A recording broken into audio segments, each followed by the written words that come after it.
फिर भी उसने अपनी जबरदस्त कारीगरी से सभी फोन्स को ठीक कर दिया। अब उसे एहसास हुआ कि इन फोन्स को ठीक करके बेचने का बिजनेस बनाया जा सकता है, इसलिए उसने सारे फोन खरीदने का फैसला किया। उसने उसी दिन अपनी दुकान को गिरवी रखकर लोन अप्लाई कर दिया। फिर अगले दिन वो रात को अपना ठीक किया हुआ फोन बेचने के लिए इलेक्ट्रॉनिक सेल्स सेंटर में पहुंचा। उसकी कीमत सुनकर उसने सभी फोन्स को बेचने का हिसाब लगाया तो उसे लगभग 9 लाख येन का फायदा हो सकता है। इतने पैसों में तो वो अपनी बहन का इलाज करवा के एक आरामदायक जिंदगी भी बिता पाएगा। जल्द ही उसने सारे फोन्स खरीद लिए और उन्हें ठीक करने के काम में जुट गया। मगर 2 हफ्तों बाद सरकार ने नया कानून लागू किया जिसके मुताबिक पुराने फोन्स को खरीदना बेचना अब से गैर कानूनी होगा। जब जिंग हाओ को ये खबर मिली तो उसके सारे सपने चकनाचूर हो गए, क्योंकि अब वो जल्द ही अपना बिजनेस शुरू करने वाला था। उसके पास अब इतने फोन्स का पहाड़ इकट्ठा हो चुका था कि उन्हें देखकर अब उसे समझ ही नहीं आ रहा था कि भाई इनसे छुटकारा कैसे पाऊं। आखिरकार उसने शाइनिंग इलेक्ट्रॉनिक्स कंपनी के ऑफिस में जाने का फैसला किया। ये वही कंपनी थी जिनके फोन्स जिंग हाओ ने खरीदे थे। वहाँ उसकी मुलाकात लाई पिंग नाम के एक मैनेजर से हुई। जिंग हाओ ने उसे ऑफर दिया कि वो सभी फोन्स के स्पेयर पार्ट्स निकाल कर उन्हें ठीक कर सकता है और फिर उनकी कंपनी इन पार्ट्स को गरीब देशों में बेच सकती है। उसे यकीन था कि विदेश में इन स्पेयर पार्ट्स का बहुत बड़ा धंधा बन सकता है,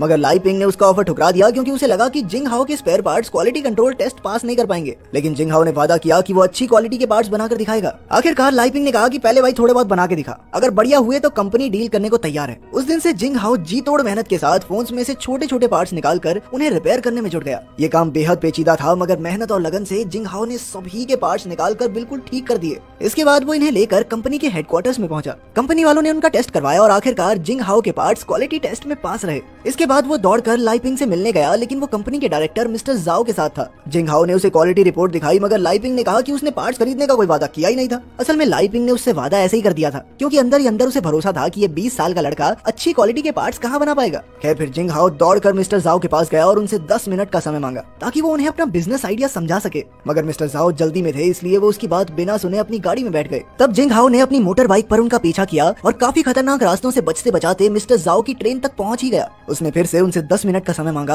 और फिर अपना सारा बिजनेस उन्हें समझाया। तब मिस्टर जाओ ने कहा कि वो पुराने फोन्स खोलकर सारे पार्ट्स थोड़ी ना ठीक कर लेगा, पर जिंग हाओ ने कहा कि सर ये मत सोचो कि मैं कर पाऊंगा या नहीं, आप ये सोचो कि अगर हो गया तो क्या आप मुझसे डील करोगे। उसकी इस बात पर मिस्टर जाओ ने हामी भर दी। लेकिन मिस्टर जाओ ने यह भी कहा कि अगर वो नाकामयाब रहा तो मिस्टर जाओ फैक्ट्री या वर्कर्स का खर्चा नहीं देंगे। इस काम में सारा खर्चा जिंग हाओ को ही करना होगा और बाद में अगर डील हुई तब उसे इन चीजों के पैसे वापस मिल जाएंगे। मिस्टर जाओ ने उसे कहा कि काम पूरा होने के बाद लाई पिंग से मिलना आकर। आखिरकार उनकी पूरी बात सुनकर जिंग हाओ ट्रेन से उतर गया। ये डील काफी जोखिम भरी थी, क्योंकि अगर वो कामयाब रहा तो करोड़पति बनेगा, लेकिन अगर वो ऐसा करने में नाकामयाब रहा तो उसकी सारी जिंदगी बर्बाद हो जाएगी। फिर तो सारी जिंदगी लोन ही उतारता रहेगा बेचारा। कुछ दिन बाद बैंक वालों ने उसकी दुकान भी जब्त कर ली, क्योंकि वो कर्ज का पैसा लौटा नहीं पाया था। साथ ही उसे गुजारा करने के लिए अपनी बाइक तक बेचनी पड़ी। इसके बाद वो अपने दोस्त टिम से मिला, क्योंकि अब उसे नौकरी की सख्त जरूरत थी। काफी मिन्नतों के बाद उसे बड़ी बिल्डिंग्स की खिड़कियों को साफ करने की नौकरी मिल ही गई। फिर अगली सुबह टिम और जिंग हाओ अपनी नई फैक्ट्री के लिए जगह ढूंढने निकले। जल्द ही उन्हें एक पुराना सा गोडाउन मिला और जिंग हाओ ने उसे 3000 येन देकर किराए पर ले लिया। इसके बाद उसने टिम के साथ मिलकर पूरे गोडाउन की सफाई की ताकि वहाँ पर फोन्स को ठीक करने का काम शुरू किया जा सके।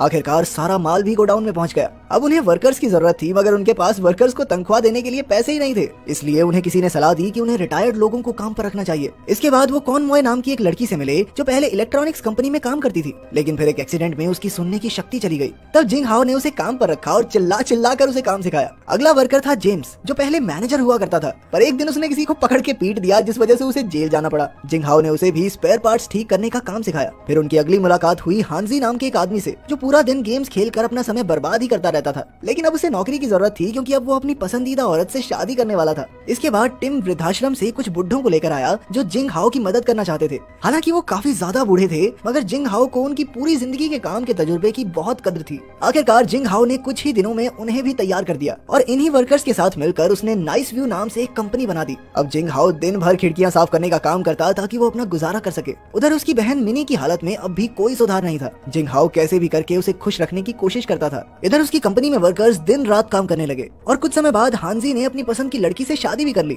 सारे वर्कर्स इस खुशी के मौके पर उसके साथ शामिल थे, मगर बाद में जब जिंग हाओ पार्टी से वापस घर लौटा तो उसने देखा कि उसके मकान मालिक ने उसका सारा सामान घर से निकालकर बाहर फेंक दिया था, क्योंकि उसने पिछले 3 महीने से किराया ही नहीं भरा था। उस रात जिंग हाओ ने टिम के यहाँ रात गुजारी ताकि मिनी चैन की नींद सो सके। फिर अगले कुछ दिनों तक जिंग हाओ और मिनी फैक्ट्री में ही रहे। उसने गत्ते के बक्सों को इकट्ठा करके बिस्तर बनाया, मगर अपनी बीमार बहन को इस हालत में देखकर उसका दिल टूट रहा था। लेकिन अब तो उसके पास बिल्कुल भी पैसे नहीं बचे थे। उसे कैसे भी करके अपनी बहन के इलाज के लिए पैसे इकट्ठा करने थे, इसलिए उसने दिन भर मेहनत करके खिड़कियां साफ की और फिर रात को बेचारा फोन के स्पेयर पार्ट्स ठीक करता था। मगर अब भी जिंग हाओ की मुश्किलें कम नहीं हुई, क्योंकि कुछ दिन बाद गोडाउन के मालिक ने उसे बुलाकर कहा कि हाँ भाई, पिछले 2 महीने का किराया नहीं दिया तुमने। जिंग हाओ ने उससे गिड़गिड़ाते हुए थोड़ी और मोहलत मांगी। उसने बताया कि वो काफी मुश्किल समय से गुजर रहा है, मगर गोदाम के मालिक को इससे कोई फर्क नहीं पड़ा और उसने उसे जल्द से जल्द कैसे भी करके किराया देने को कहा। फिर एक दिन बहुत तेज तूफान आ रहा था और अचानक जिंग हाओ भीगता हुआ लाइपिंग की गाड़ी के सामने आ खड़ा हुआ। उसने लाइपिंग से 1 लाख येन की भीख मांगी, क्योंकि उसे और कोई रास्ता दिखाई नहीं दे रहा था। मगर लाइपिंग ने इनकार कर दिया और कहा कि मिस्टर जाओ ने जिस तरह से डील की है वैसे ही काम होगा,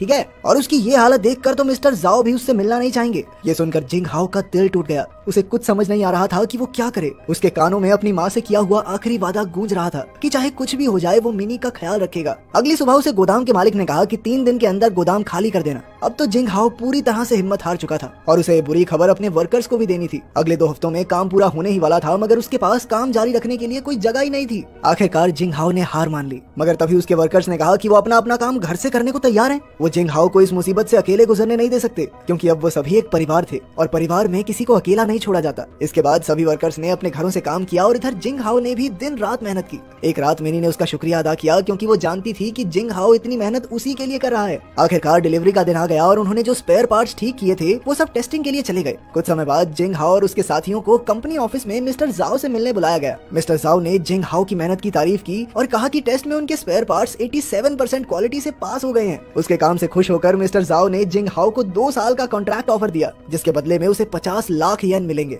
आखिरकार जिंग हाओ की जी तोड़ मेहनत रंग लाई। डील पक्की होने के बाद जिंग हाओ और उसके साथियों ने नाच गाकर खुशी मनाई और बाद में उसने मिनी का इलाज भी करवाया। इसके 6 साल बाद हम देखते हैं कि जिंग की कंपनी नाइस व्यू ने तो नई ऊंचाइयों को छू लिया था और जिंग हाओ अब करोड़पति बन चुका।